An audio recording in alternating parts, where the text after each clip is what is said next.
Dans la partie précédente, vous avez coordonné la production des ressources pour votre formation. Si la préparation pédagogique est désormais terminée, il faut gérer d'autres facteurs nécessaires à la réussite de la formation. Il s'agit de facteurs pratiques.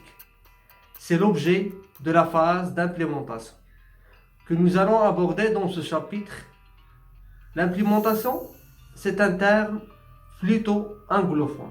En français, on préférera utiliser la mise en œuvre. Bon, cela ne change rien au principe de cette phase, qui est de mettre les ressources à disposition des formateurs et des apprenants. On réalise généralement 3 étapes dans cette phase. Former le formateur ou l'animateur, engager les apprenants ou les stagiaires, préparer l'espace d'apprentissage physique ou virtuel. La formation de l'animateur est le fait pour l'ingénieur pédagogique de fournir et de vérifier que l'animateur a intégré tous les éléments nécessaires de la formation, c'est-à-dire les objectifs, les publics, les prérequis, les activités prévues, les contenus et les évaluations. Le processus de formation de formateur est très variable selon les cas. Il peut aller d'une simple information à un processus certifiant.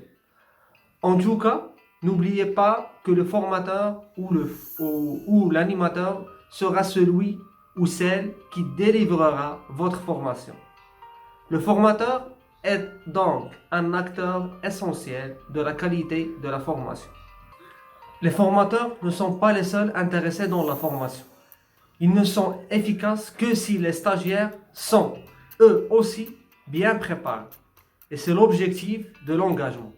Ce travail sur les motivations se double de 2 autres tâches parallèles. La vérification de la compréhension des objectifs et l'évaluation des prérequis. En fonction des publics, il est encore possible à ajouter la vérification logistique. S'assurer que les stagiaires ont les moyens de se rendre en formation. Enfin, je ne sais si vous avez déjà animé ou suivi une formation dans une salle mal équipée ou sur une plateforme qui bug, eh bien c'est désagréable. Et comme vous vous préparez à bien gérer les projets de formation, vous allez éviter ce genre de désagrément à vos utilisateurs. Pour y parvenir, il faut veiller à attribuer et tester les ressources. L'attribution consiste à donner aux bonnes personnes les ressources dont celles-ci ont besoin. Cela peut être un accès à un cours en ligne en tant que formateur ou stagiaire ou apprenant. Ce peut être aussi une vidéoprojecteur pour celui qui voudra diffuser une vidéo en présentiel. Une fois de plus, pensez aux situations en formation et ce qu'elles vont requérir.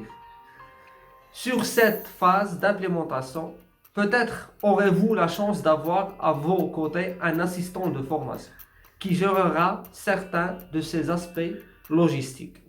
Avec ce travail pédagogique et logistique réalisé, votre formation ne devrait plus tarder à se réaliser.